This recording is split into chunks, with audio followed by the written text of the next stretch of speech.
কাক বোলে? লিঙ্গ কেই প্ৰকাৰৰ আৰু কি কি?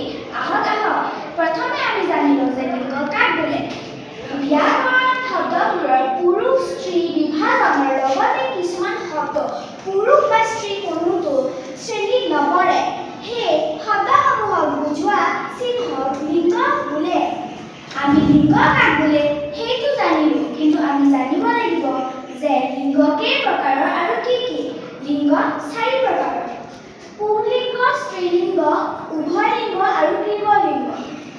সাধাৰণতে পুংলিঙ্গৰ পৰা স্ত্ৰীলিঙ্গ কৰাৰ কিছুমান নিয়ম আছে। তলত সেইবোৰ উল্লেখ কৰা হ'ল।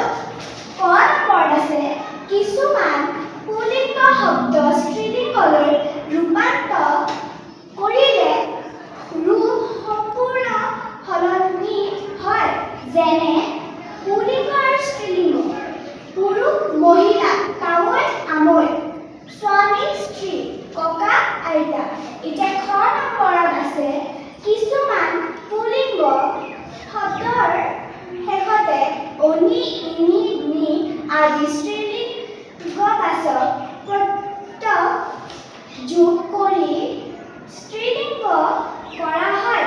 যেনে পুংলিঙ্গ আৰু স্ত্ৰীলিঙ্গ: বাঘ বাঘিনী, ইন্দ্ৰ ইন্দ্ৰণী, মাতুল মাতুলানী, ৰুদ্ৰ ৰুদ্ৰাণী।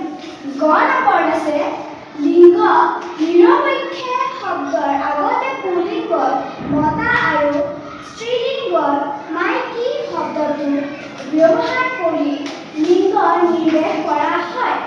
যেনে পুংলিঙ্গ আৰু স্ত্ৰীলিঙ্গ: মতা মানুহ মাইকী মানুহ, মতা ছাগলী মাইকী ছাগলী, মতা কুকুৰা মাইকী কুকুৰা, মতা কপৌ মাইকী কপৌ। ঘ নম্বৰত আছে কিছুমান শব্দৰ পুংলিঙ্গ ৰূপ নাই। তেনেবোৰ শব্দ সদায়ে স্ত্ৰীলিঙ্গ। যেনে স্ত্ৰীলিঙ্গ আইটি পৃথিৱী, ৰুৱানীয়ে গংগা, ফুলতী বসুমতী, এলাগী লাহৰী, ঠাই নামতি। ঙ নম্বৰত আছে কিছুমান শব্দ স্বাভাৱিকতে পুংলিঙ্গ হয়। যেনে পুলিঙ্গ ব্ৰহ্মপুত্ৰ, পুৰোহিত, পৰ্বত। ধন্যবাদ।